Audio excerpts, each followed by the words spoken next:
አርሰናል 3 ነጥብ በማግኘቱ ጥሩ በቀል በመበቀሉ አስጌ ራሱ አልተኛም አሉ እስከ ሌሊት። አንተ እንዴ አስጌ ግን ቆይ ሲሸነፍም አይተኛም ሲያሽ መቼ ነው የሚተኛው እንዴ? ትላንት ሌሊት ላይ እንግዲህ አርሰናል ደጋፊዎች በኢትዮጵያ በተለያየ ሁኔታ ደስታቸውን ሲገልጹ ነበረ። ግን አሁንም ቢሆን የሚመራው ያስጌ ነው። አስጌ ተክለ ሰውነቱንና አቋሙን ላይ ለምን ገብቶ እንደማይጫወት ለአርሰናል እኔ በጣም ነው የሚገርመኝ አስጌ እሱ አርሰናልን እንዴት እንደሚወድ በጣም ነው የሚወደው። አስጌ የሚል ማሊያ ሰርቶ ጩኸቱ ራሱ እንደ ተቃዋሚ ወይም ደግሞ እንደ ባላንጣ ቡድን ሆኜ ሳስበው አይደለም እንደ አርሰናል ራሱ ይረብሻል በጣም እንዴ። መጨረሻ ላይ በጣም ነው የሚያበሽቀው። ዙቢ ይላል ዙቢ ሜንዲ ነው በቃ።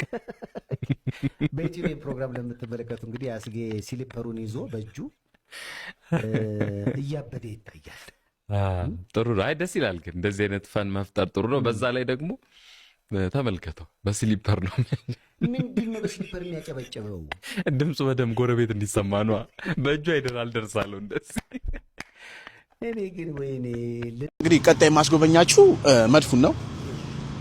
ማስጎበኛችሁ ስለ አርሰናል መድፍ ነው። ከመድፉ አመጣጡ ሲጀምርላችሁ በ1866 ወደ እንግሊዝ ወደ ኢትዮጵያ በወሰደችው ጊዜ ከአፄ ቴዎድሮስ ጋር ሲዋጉ በምትኩላ በመድፉ ምትኩላ ቁንጣና ማሊያ አፄ ቴዎድሮስ ሰጥቷቸዋል። ይገርማቸዋል። እና የሚገርማችሁ ነገር መድፉ አይተኩስም። የሚገርማችሁ ነገር እና ግራ ነው የሚገባኝ። እኔ ሁሌ እዚህ ነው የማየው። የሚገርም ደጋፊ ነሽ ግን አንቺ እኔ ሊቨርፑል ነኝ። የአስቶን ቪላው ተጫዋች ካሁን በፊት አርሰናልን ባሸነፉበት ጨዋታ በመልበሻ ቤት ውስጥ ውጤቱን በኪሳችን ውስጥ ይዘን ከተን ሄደናል አይነት ስሜት ያለው ይመስለኛል። ኦናና ነው አይደለ? ታነሉ ላይ እንደዚህ እያለ ገባ። ለሱ መልስ እንደገና ትላንትና ገብርኤል ማጋሌሽ ደግሞ መልስ ሰጥቷል። እኔ ግን ደስ ነው የሚለኝ። እንደዚህ ደስ ይልሃል? በጣም ነው ደስ። እኔ እንደዚህ አይነት ነገር ዜና ኳስ ለምንድነው የምንወደው ታዲያ? እንደዚህ አይነት ነገሮች ከሌሉማ ኳስ መበሻሸቆች ከሌሉ መተራረቦች ከሌሉ የሆነ ድብድቡ እንትን አይበል እንጂ ልክ እንደ ቦሊቪያው የ10 ምናምን ቀይ አይኖረው እንጂ የግብግብ ጨዋታ እኮ በጣም ደስ ይላል እኮ። ተጨማሪ እልህ ውስጥ መክተት ይሆናል። አዎ ያው ያንን ፕሬሸር አሰልጣኙ ነው መቆጣጠር ያለበት፣ መልበሻ ክፍሉን መቆጣጠር ያለበት። ግን የአቅመም ከሌለው ኳስ ታዲያ ለምን እናያለን? ድራማ ወይ ምናምን ስሜት ያዝ የሚያደርግ ሌላ ነገሮች እንሞክራለን። ነገር ኳስ እኮ በትዕይንቶች የተሞላ ነውና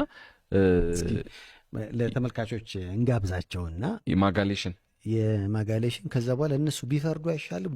እስኪ ይኸው አሁን በሚቀጥለው አማዱ ኦናናና ገብርኤል ማጋሌሽ ሲገናኙ የሆነ አይነት ዜና ይፈጠራል ማለት ነው። ማን ያሸንፍ ይሆን? ይሄ እንደዚህ አጸፋዊ ምላሽ መለሰ፣ ቀጣዩ ነገር ምን ይሆናል ምናምን የሚለው ትልቅ ርዕሰ ዜና ሆኖ ነው የሚመጣው። ለእግር ኳሱ አሪፍ ነው፣ የሆነ ለቅመም ነገር ይኖረዋል እንጂ አሁን ተጨባብጠው ቢለያዩ እኔ እናንተ አናወራም ነበር እኮ። ቢጨባበጡ በቃ እኛም እኮ ሌላ ዜና ነው የምንሰራው እንዴ።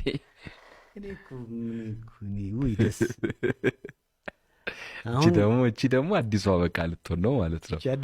አዲሷ ስታይል ኪሴ ውስጥ ከተት ታርገ መሄድ ነው።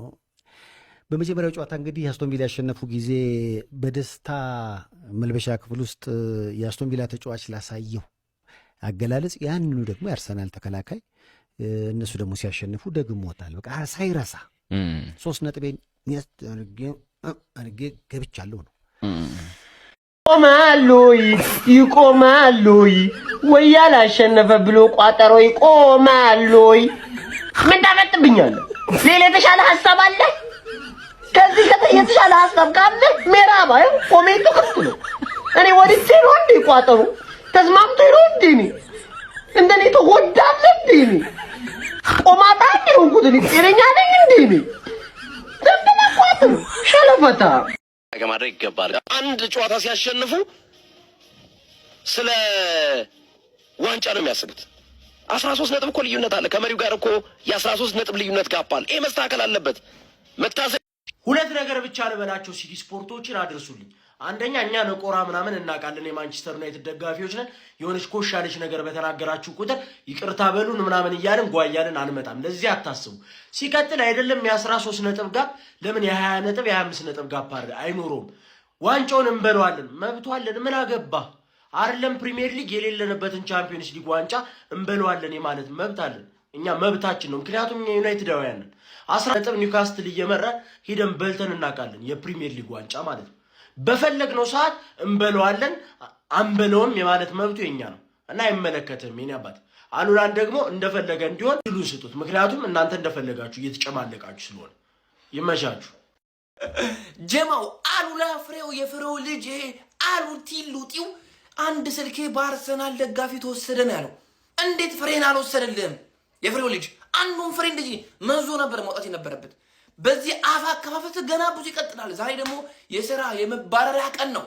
ዲሲ ስፖርቶች ዛሬ ይፋ እናደርጋለን ብሏል። ቂጠን አንድ ደው ያስወጣዋል። ከዚህ በኋላ ማንም የሚቀበል የለም። አፍን በከፈትኩ ቁጥር ማንም ያርሰናል ደጋፊ ጸጥ አይልም።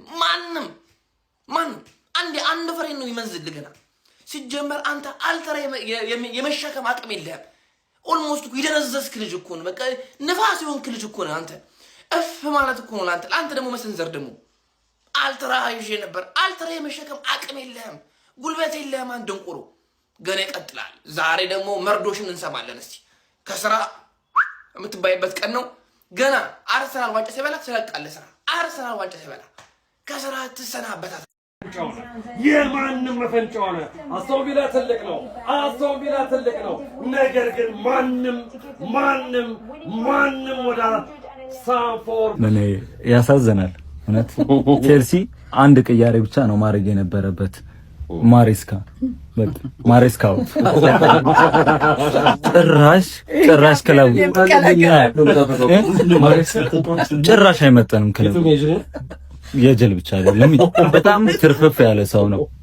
እንደዚህ አይነት ውሳኔዎችን የምትወስንበት ጌም አልነበረም። ይሄ ጌሙን እንደዛ ተቆጣጥረ ወሳኝ ተጫዋቾችን አውጥተህ እኔ እየተጠቃ ያለ ቲም ላይ አታክ መጨመር ሪስክ ውስጥ ያለ ቲም እስካሁንም ይመስለኛል በተጫዋቾቹ ወኔ ነው እንጂ ያለው ማሬስካ ምንም እያደረገ